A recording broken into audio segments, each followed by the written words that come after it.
I'm pleased to announce that Carlos Peña has signed an honorary contract with the Rays, making his lifetime membership in the Rays family even more official than it already was. Carlos was such a key figure in the rebirth of our franchise. We have so many wonderful memories together, so many strong connections to Carlos and his family, and today's events only strengthen those further. So ladies and gentlemen, I'd like to present this jersey to Carlos Peña.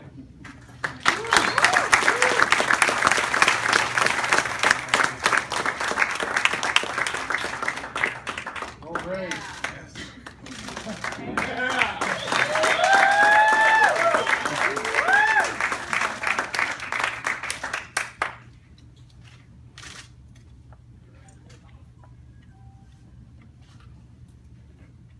It's like old time.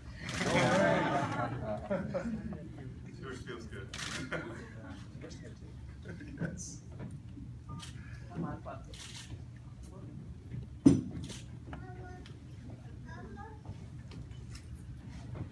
Wow.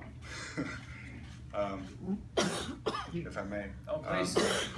I try to prepare something for tonight. I made so many efforts to prepare something, and it just doesn't happen. I don't even know how to put it into words. But I'll start with this. First and foremost, I would like to thank God for without whom this wouldn't be possible. Jesus Christ, the Lord and Savior, the Master of my life. Because of His grace, I'm here. And I don't hesitate to talk about how miraculous, this whole entire journey has been. It's the hand of God has been evident in my career. The hand of God has been evident in my life from the beginning. I have to say thank you to many people who have been with me in this journey, helped us out from the beginning that we got to this country. Haverhill, Massachusetts, the city of Haverhill, the people of Haverhill, Northeastern University, the Cape Cod League, and I can go on and on. So many people that extended their helping hand just because they saw a family that wanted to make their dreams come true, because they saw a family that was eager to grow and to achieve that American dream. And we have a few of them that have traveled here to join us because this is actually a moment to celebrate. Many times in life, we have peaks and valleys, and sometimes the difficulties and all the adversity, it makes a very astute effort to overshadow all the triumph and all the good things that have happened. But in this case, the light that's shining upon us is just too bright, and that's just not going to happen. Say thank you to the Rays. I must say that when I came over, it was not just business for me. It really wasn't. For my family, it was just a very special place. And it's something that I probably, people would say, you're a professional. Go in there and just play. Just play, get it done, and go home. For me, it wasn't like that. The Rays, for me, was family. Still is. And I was so deeply, emotionally, mentally, spiritually invested in this ball club. I went all out. And that made the defeats a lot more painful. But I'll tell you what, when we actually did win, and when we achieved, I can guarantee you that no one on this earth enjoyed it more than I did, because I lived it so intensely, just because of how much it meant to me.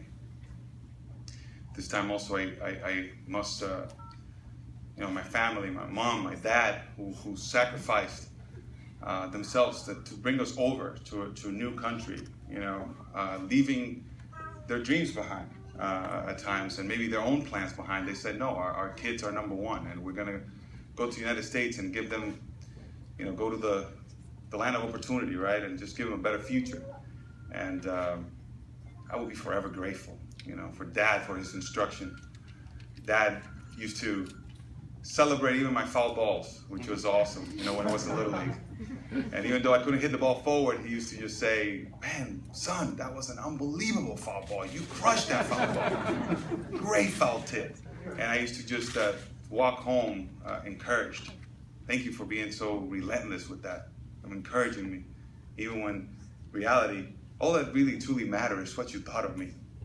And you thought that I could. You thought that I could, and you let me hear it on a daily basis, and I appreciate that. Mother, for your patience, for your hard work, for going out there, like I said, just never finding an excuse. You just made a way to make it happen for us. I remember how you just, you put your pride aside, and you did whatever it took to just bring the bread home. I appreciate that, for your love, for being so persevering at all times. And we all know here, I have my brother Pedro here, Femaris, Omar, who couldn't be here. We'll know how difficult those times were. We all started, it all started in an attic in Massachusetts, and that's where we lived. And you guys were there. So the hand of God has been there the whole time. Thank you, because without you, this wouldn't have been materialized. This dream wouldn't have materialized. To the extended family that's here, my grandma is right here. My wife's extended family is here, who have embraced me as their own. And throughout my career, I've had so many ups and downs, and it's your support and your love that keeps you wanting to keep on fighting, and that has strengthened me to just keep going, even though sometimes it was painful. But you said don't give up, and that's why I've kept on going, by the grace of God. He has placed these unbelievable people in my life. So thank you for coming, all, making the trip over here. Abuela, I know you came from Sebring, Lai, Tamaris, from Boston, Lai from Minnesota. I really appreciate it, Mom and Dad. And finally, to my family, my immediate family, my kids, Isabella, Nico, Mateo, you are my inspiration. You are my inspiration. You are what makes me wake up every single morning. And all I want to do is be the best father I can possibly be, the best example for all of you to look up to. And I pray every night that He makes me a good father, gives me wisdom so I can pass it on to you guys. Mateo. And to my wife, Pamela, who I said earlier, man, peaks and valleys through all this journey and in my career. Many valleys in times that were dreadful, that were difficult. But my wife has stood by me at all times. Has just endured with me. And it's amazing what that does to a man, to have a Proverbs 31 woman who just lifts you up. And I'm grateful for you, my love. I'm grateful for you. I thank God every day for you. So I will never forget those days that I was a member of the Rays. I wore this with a lot of pride. And I could say that I was part of the first. And the first only happened once in a lifetime. First winning season, first postseason berth, first American League East championship. Used to call us the Beast of the East back in those days. And this all happened without us going out there and getting, new, free agents and spending all this money. It happened from within. And we went from worst to first just because something happened inside of us that just brought the best out in us. And then we were just a bunch of kids that had a dream, and all of a sudden we are achieving it. We're living it. We're performing. We're winning. We're beating the Red Sox, which that was something that we could not do. We're beating the Red Sox at their house. It was something that was unheard of in the history of the franchise. So I have so many memories. I remember the rally at Benoit Park. That was a first. And there will never be another time like that. So I am so grateful that I was part of the most precious times of this organization. Times that have set the standard for excellence. I am so privileged to be able to have worn this uniform around that time. And I will be forever grateful and indebted to the people of Tampa Bay, to the parking lot attendant, to the guys that work at the loading dock, to the people at Publix when we went sometimes grocery shopping. I mean, just the people of Tampa Bay have shown us so much love that how could you not wear this uniform with pride? How could you not go out there and just give it all you have every single day and leave it all on the field? I'll tell you guys, I left it all out there. That's all I had to give. And like I said, I'll be forever grateful. I thank you from the bottom of my heart on behalf of my family. Thanks for everything you do. And to know with this gesture right here, because miracles just keep on happening, and this is another one, just to think that I mean a fraction of what the Rays mean to me. It's unbelievable. So thank you so much. Thank you. Thank you, everyone. Media, we'll take some questions if anybody has any. Any questions for Carlos or Mark? Carlos, what made this the right time to do this, and just give you some sense of closure in your career now? You know, I've been praying about it. My wife and I have been talking about it. My agent, Mike Milching, who I do not like calling him my agent because I just think he's just my boy, you know, my good friend, Mike Milching, you know, reached out to Rick. We had some conversations with Rick, and it's just the right thing to do. For me, I wouldn't have it any other way. This is the organization that I identify with. My family only really know Tampa Bay.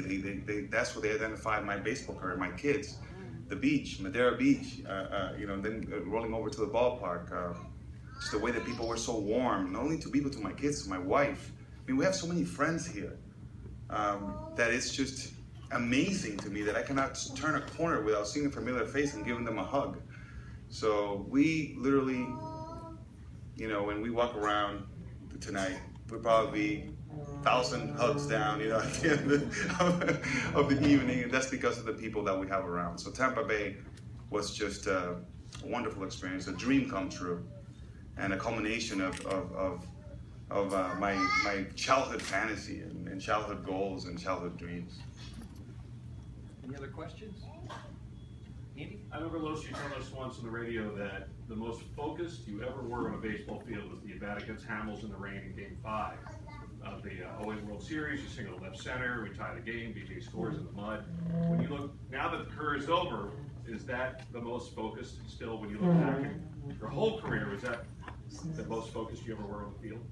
Absolutely, I mean, that was amazing. I remember just being, the conditions were just so difficult. You know, it was raining, it was windy, it was cold.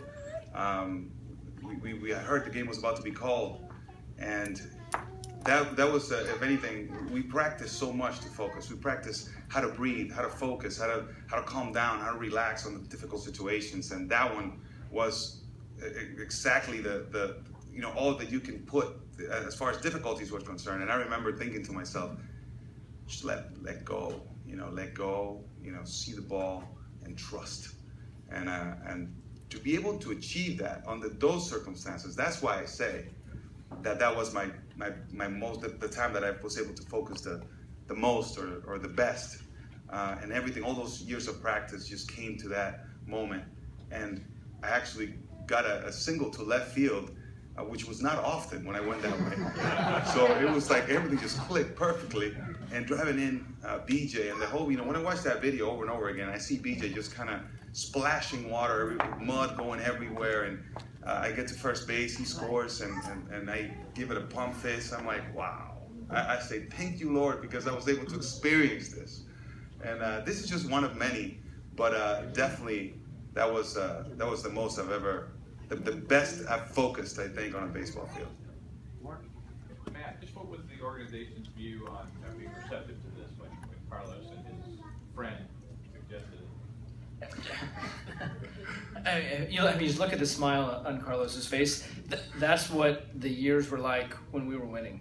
And there's so many images that we have in our head of those successful years, but it's that smile and it's that feeling, that magical feeling from those years, and how we set the tone then for all that we've been able to accomplish and all that we have ahead of us. So it made sense to us. It resonated when the idea came up, and thought this is a great way to cement his career, to put that final exclamation mark on it, and make sure that we have our chance to tell Carlos how much he means to our organization.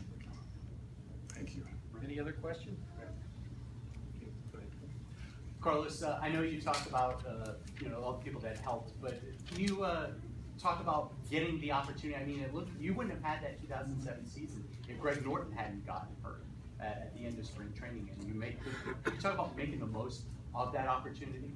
Yes, great question. I try to refrain from talking too much, so I didn't want to visit those things, because the hand of God has been so evident in my career, and this is what I mean. In 2007, I actually did not make the team, and You were a free agent. I was a free agent. I was, I got, in baseball terms, cut. So I just didn't make the team. I was going home, so I was already a free agent. And if the season started on that following Monday, and that was Friday, and then an injury to one of my teammates, Greg Norton, but that, by the way, was able to recover and play with us and join in the fun, right? So it kind of worked out both ways. But that's how I actually started to get the call saying, we need a first baseman. And this is just a day before opening day starts, and we were going to New York. And I get the calls. Mr. Brian Killingsworth, who's around here, one of my good friends, played with him in the Cables, my teammate. Brian called me, and I'm like, Brian, I said, it's happening. And basically what I meant was just like the miracle that we've been praying for is happening. And then I come on the team, and I remember that at the beginning I didn't play as often, and it just didn't matter to me. I just had that uniform on. And I was like, wow, I can't believe this actually materialized. This miracle has been manifested, and I'm part of this ball club right now. There was another injury, and I was able to get a little bit more playing time. And from then on out, it was just everything started clicking. I started crushing, and next thing you know, I had the best season I ever had, a dream season. So make no mistake about it. The hand of God was definitely in. It played a hand on this. Otherwise, I wouldn't have been a Ray. Maybe I wouldn't even be here right now. And for Matt, is Carlos's story about taking advantage of that opportunity something that you can basically use as a teaching example to the players that come in? We talk to our players all the time to seize the opportunity presented to them. And so much is in their control, and other things are out of their control. But when they get that opportunity, however it manifests itself, to do everything they can to make sure that we can't take them out of the lineup, that we can't take them off the team. And we've seen that. We've seen that this year. We've seen it many times where that opportunity presents itself and a player emerges, and all of a sudden we have a star and we have someone we can build around. And that happened in 2007. And then, 2008, like Carlos said, the worst of first season, and just all the magic that we experienced. Hard to believe. It feels like it was yesterday. It feels like it was 2 decades ago. But just incredible times. Carlos, can you answer to me in Spanish what it means to you retire from this team? And can you tell me something, to all the Latin American community, the Venezuelans, Puerto Rican, Dominicans, Puerto Ricans, everybody that was part of it? Sí, bueno, estoy sumamente agradecido. Yo sé que la mano de Dios es evidente en mi vida y en mi carrera principalmente. Es muy evidente. El hecho de que yo sea parte de este equipo y de que esto esté sucediendo ahora mismo es milagroso. Como llegué al equipo de Tampa Bay, es algo milagroso. Y por eso estaré por siempre agradecido. Todo el apoyo que me brindaron, a la fanaticada hispana, la fanaticada latina, que siempre vinieron y me apoyaron aquí en el Tropicana, siempre me daban su sonrisa, sus abrazos. y siempre tenían esas palabras para motivarme. Se lo agradezco en el alma y estoy hoy sumamente agradecido. Por siempre lo estaré. No solamente porque Dios me trajo aquí y porque puedo jugar con este equipo, sino que también pude tener la oportunidad de conocer tantas personas maravillosas y que he hecho amigos para toda la vida. Estaré por siempre agradecido y realmente no hay palabras que puedan expresar de la gratitud de la cual hablo. Carlos, you've had many great memories in a Rays uniform, but is there one seminal moment that stands out as the best? Yes, actually, I was in the elevator. I was coming up the elevator with my wife, and I saw the picture, and it's kind of, I was stunned because that's the image that I've been playing over and over in my head. And it was when, if I'm not mistaken, it was Veritek. We had a short hop to Akinori Ramura. Am I correct? Mark, who was it? It was Veritek. Laurie. Hits a short hop, and Aki grabs it and steps on first base, and he throws his arms up, and that's when we beat the Red Sox, and then to go, to become American League champions. And I mean, I remember just filling with emotion, and I wanted to explode. And like I said earlier, remember, even though I suffered our defeats, and it was really painful, really deeply hurt, when we actually won and we had triumph, I could hardly contain myself. I wanted to explode, and that's one of those moments that I just remember vividly. When Aki stepped on second base and jumped, and Bartlett was right behind him, and everybody started piling up in the middle of the field right here. And this place was just booming, electric, and who said that Tampa Bay doesn't have good fans? This place was about to blow that day. So, like I said, such an unforgettable times, and the way the fans rallied behind us. That was that moment. Any other questions? Well, I want to thank you all for coming, and